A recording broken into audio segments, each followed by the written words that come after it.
मजीद अच्छे गाने सुनने के लिए हमारे चैनल लल्ली हसन को सब्सक्राइब करें। शुक्रिया।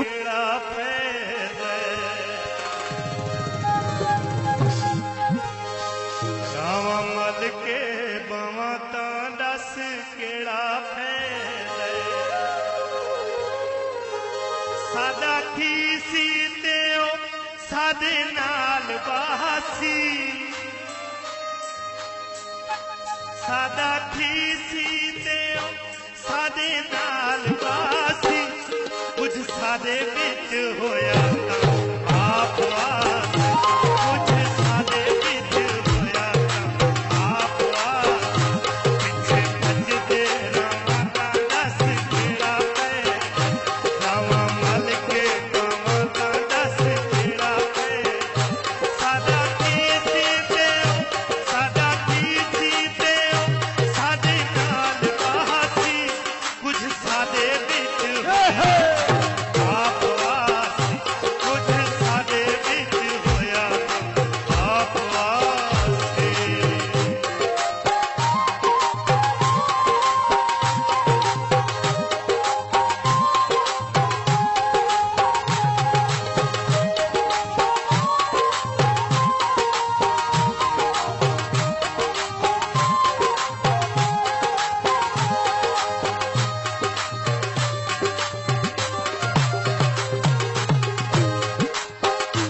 असां सोच किते ढोले नूं मनावणा वी नहीं,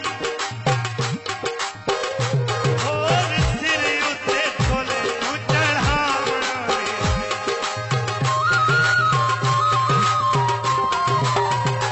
असां सोच किते ढोले नूं मनावणा वी नहीं, होर सिर उत्ते ढोले नूं चढ़ावणा वी नहीं,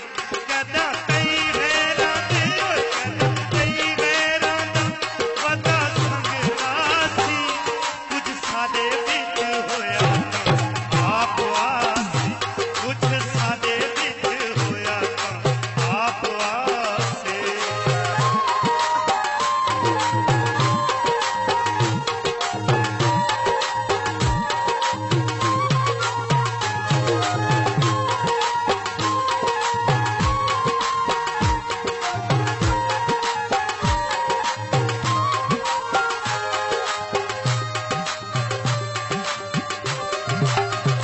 रावां मल के मैं ऊदियां खलोवणा वी नहीं, खोटू गल लागे हर वेले रोवणा वी नहीं,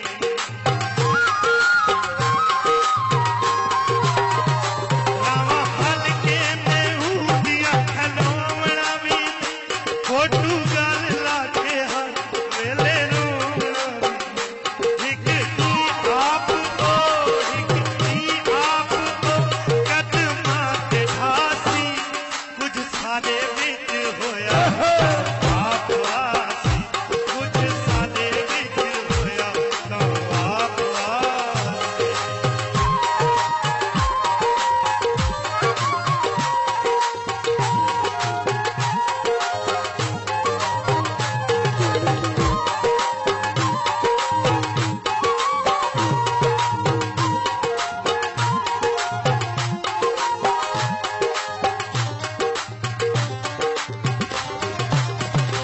संग सादा उके दी याद आवणे, सकु हिक दी रो रोके गल ना आवणे, संग सादा उके दी याद आवणे,